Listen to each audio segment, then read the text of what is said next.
I used to live in a small house by myself, so I was used to being alone. One night when I was watching a movie on Netflix in the living room, I received a call on my phone from a number I didn't recognise. But before I could answer, the caller hung up. I thought it was odd that the caller hung up so quickly, but I persisted on watching the movie anyway and didn't think much more of it. However, halfway through the movie, I received another call from the same number. I paused the movie and this time I answered in time. As I listened, all I could hear was deep, heavy breathing on the line. I said hello and asked them who they were in a half shaky voice, but as soon as I did, they hung up again. Feeling confused and slightly uncomfortable at this point, I decided to save the number on my phone and I named it as the creepy caller, just in case the caller phoned again. I finished watching the movie, and by that time it was past midnight, so I decided to go upstairs and into the bathroom to brush my teeth. As I was brushing my teeth, my phone vibrated, but this time it wasn't a phone call, it was a text message from the same person. It read, "Why aren't you in bed yet?" My heart dropped as I read this. What did this person want? And how did they know I wasn't in bed yet? Was it just one of my friends or a stranger pulling some prank?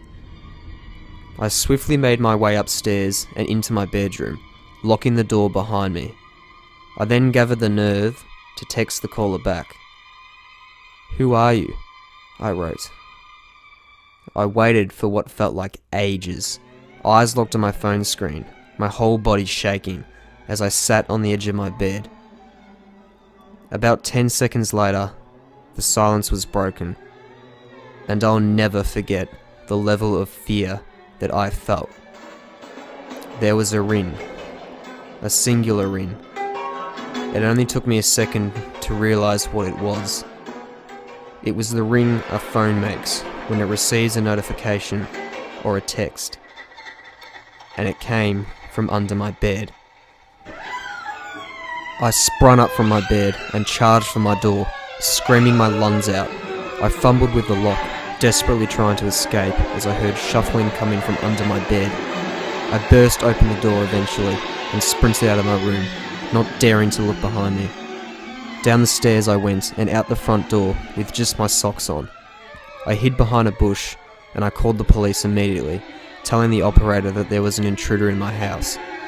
They said they would arrive in about 5 minutes, so I did my best to stay well hidden. As I was looking around the area, I glanced up at the window and I gasped.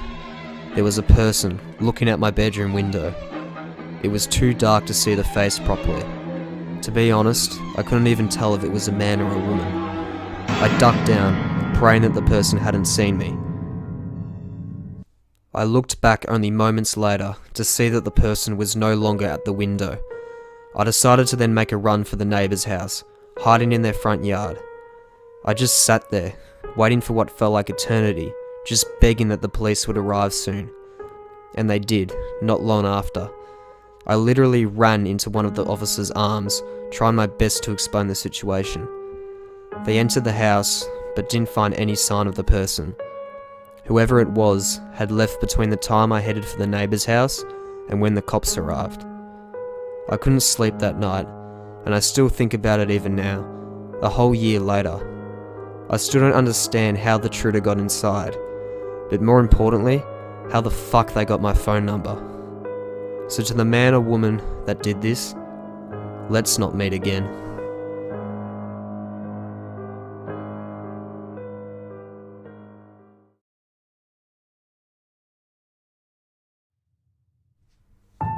About 5 years ago, I lived downtown in a major city in the US. I've always been a night person, so I would often find myself bored after my roommate, who was decidedly not a night person, went to sleep. To pass the time, I used to go for long walks and spend the time thinking. I spent 4 years like that, walking alone at night, and never once had a reason to feel afraid. I always used to joke with my roommate that even the drug dealers in this city were polite. But all of that changed in just a few minutes of one evening. It was a Wednesday, somewhere between 1 and 2 in the morning, and I was walking near a police-patrolled park quite a fair distance from my apartment. It was a quiet night, even for a weeknight, with very little traffic and almost no one on foot. The park, as it was most nights, was completely empty. I turned down a short side street in order to loop back to my apartment when I first noticed him. At the far end of the street, on my side, was a silhouette of a man, dancing. It was a strange dance, similar to a waltz, but he finished each box with an odd forward stride. I guess you could say he was dance walking, except he was heading straight for me. Deciding he was probably drunk, I stepped as close as I could to the road to give him the majority of the sidewalk to pass by me. The closer he got, the more I realised how gracefully he was moving. He was very tall and lanky, and wearing an old suit. He danced closer, until I could make out his face. His eyes were open wide and wild, head tilted back slightly, looking off at the sky.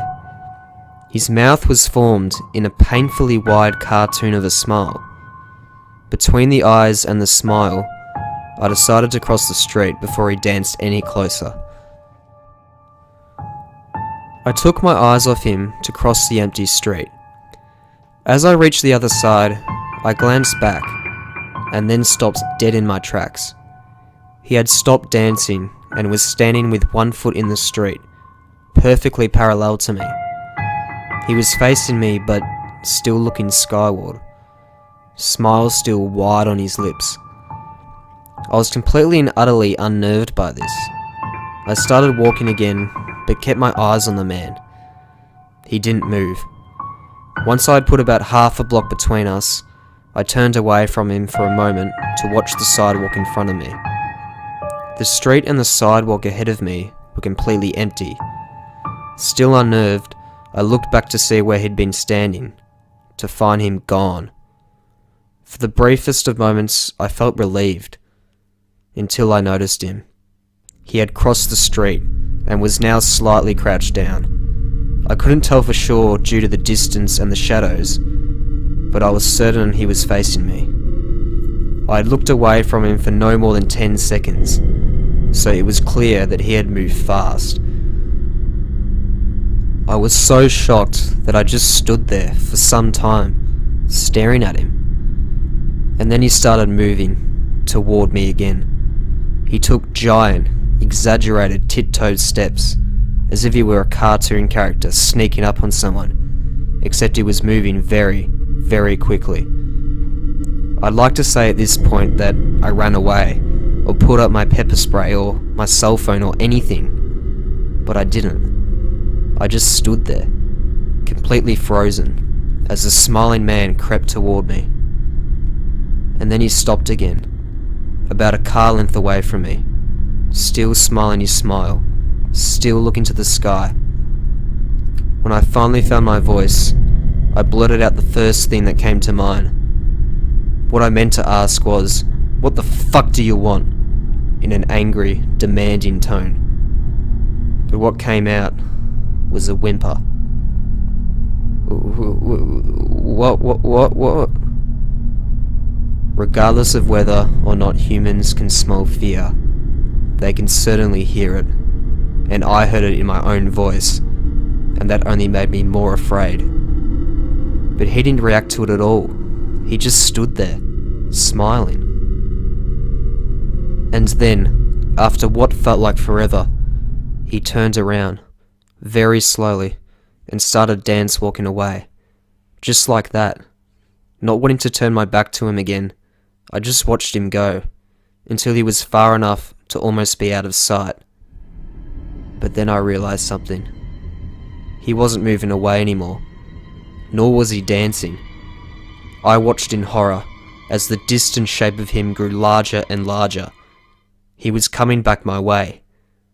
He was coming back my way, and this time he was running.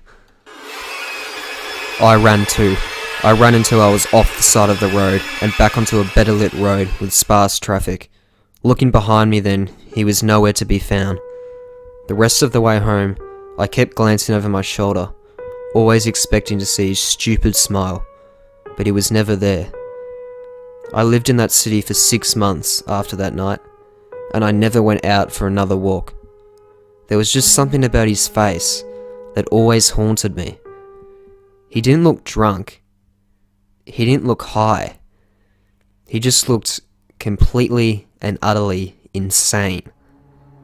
And that's a very, very scary thing to see.